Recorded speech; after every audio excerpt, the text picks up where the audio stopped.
প্রযুক্তি নিয়ে যে কাজ করার আনন্দ সেটা আসলে অন্য কিছুতে আমি পাই না। নিজেরাও কিন্তু অনেক সময় বুঝতে পারছি না যে আমরা কখন কোন সময় বুলিংয়ের শিকার হচ্ছি।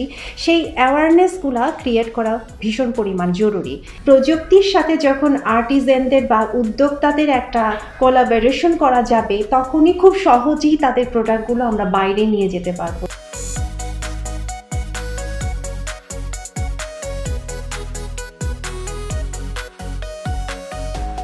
বর্তমান বাংলাদেশ হচ্ছে স্মার্ট বাংলাদেশ এবং আমরা ডিজিটাল বাংলাদেশ থেকে এখন স্মার্ট বাংলাদেশে এসেছি।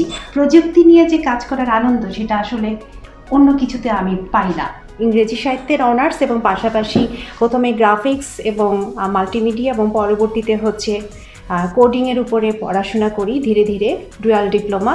তো আমার যেটা হয় যে একদিকে ইংরেজি সাহিত্য এবং অন্যদিকে হচ্ছে প্রযুক্তির সাথে চলাফেরাতে দুটাই খুব সুন্দরভাবে শেষ হয়ে যায়, এবং যার ফলশ্রুতিতে এখন প্রফেশন ক্ষেত্রে সে দুটোকে সমন্বয় করতে পারছি এবং আমার উদ্যোগগুলোও খুব সুন্দর করে আমি চালিয়ে নিতে পারছি। আমার উদ্যোগের নাম বা আমার কোম্পানির নাম হচ্ছে রেইনড্রপস টেক লিমিটেড, এবং এটি এখান থেকে সাধারণত সফটওয়্যার, ই কমার্স সলিউশনস এবং বিভিন্ন ওয়েবসাইটের সলিউশন দেওয়া হয়, এবং পাশাপাশি আমরা যেটা করি উদ্যোক্তাদের বিভিন্ন স্কিল ডেভেলপের উপরে বিভিন্ন ট্রেনিং প্রশিক্ষণের ব্যবস্থা করে থাকি।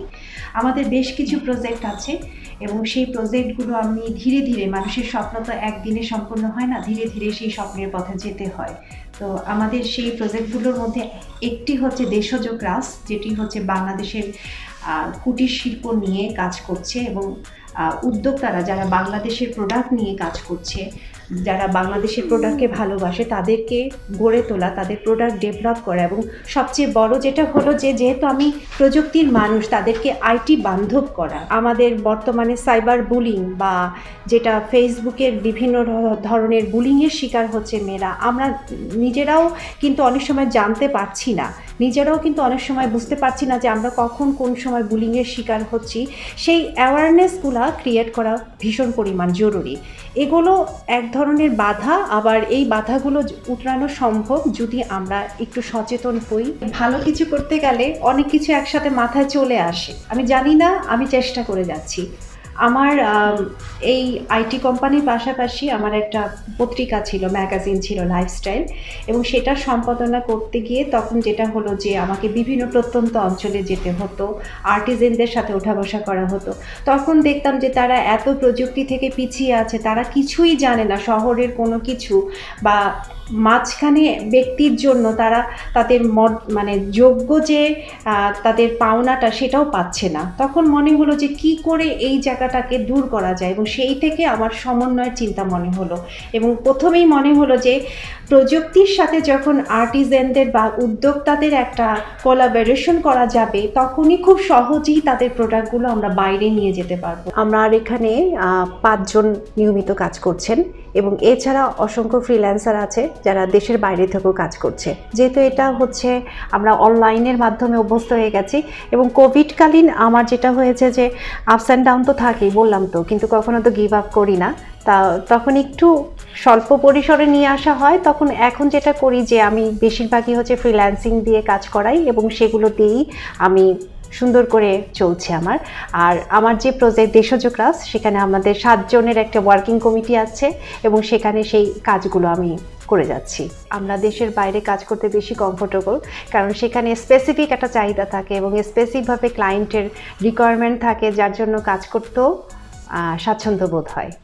আমি বর্তমানে জাপান, চীন এবং অস্ট্রেলিয়া, কানাডা, এই 4টা দেশের সাথে কাজ করছি। এবং সবচেয়ে ভালো মানে মজার ব্যাপার হলো যে এখানে সব যে মানে বাইরের দেশের মানুষ তা না, কিন্তু ওখানে কিন্তু অনেক প্রবাসী আছে, তাদের সাথেও কিন্তু কাজ করছি। এবং নিজের যখন ওয়েবসাইট তৈরি করা শুরু করি, তখন মনে হলো যে আচ্ছা আস্তে আস্তে দেখি না পারি কিনা। এবং আস্তে আস্তে যেহেতু লেখালেখিটা খুব টানতো, ছোটোবেলা থেকে লেখালেখি করতাম বিভিন্ন পত্রপত্রিকায়, তখন ধীরে ধীরে একটা ওয়েবসাইট করে ফেললাম, নাম দিলাম সোনালী সকাল, এবং সেটা আমি শুরু করলাম। শুরু করার পরে ভালো রেসপন্স পেলাম, এবং বিভিন্ন ধরনের লেখা আসা শুরু করলো ইমেইলে, এবং তার একটি স্লোগান ছিল সোনালী সকাল বিশ্বাস করে পজিটিভ বাংলাদেশ। মূলত আমার প্রত্যেকটা কাজের পেছনে সবসময় বাংলাদেশ থাকে। প্রথম সারির এক পত্রিকায় আসলো যে অ্যালেক্সা র্যাঙ্কিংয়ে সোনালী সকাল নাম্বার 3 পজিশনে আছে। আমি এতই অবাক হলাম কারণ আমি একটা ছোট্ট মেয়ে, তখন একদম স্টুডেন্ট, আমি নিজে সেটাকে সম্পাদনা করছি, নিজেই এডিট করছি, নিজেই তৈরি করছি, যে এইটা 3 নাম্বার পজিশনে চলে গেছে কোনো রকম কোনো কিছু ছাড়া। মানে এটা আমি খুবই অবাক হলাম, খুব খুশি হলো, কিন্তু খুশিটা কিভাবে প্রকাশ করব সেটাও হয়তো বুঝতে পারছি না। আইটি সেক্টরকে ভয় পাওয়ার কিছু নাই, এটা আসলে নিজের জীবন ধারণের সাথে সব কিছু, প্রোগ্রামিংও কিন্তু ভয় পাওয়ার কিছু নাই। এক একটি কোডিং কিন্তু এক একটি ভাষা, এবং সেগুলোই কিন্তু যোগ করলে যেটা হয় যে সুন্দর কিছু বের হয়ে আসে, এবং এটাকে ভয় পাওয়ার কিছু নাই, বরং এটাকে জয় করার মধ্যে আনন্দই অন্যরকম।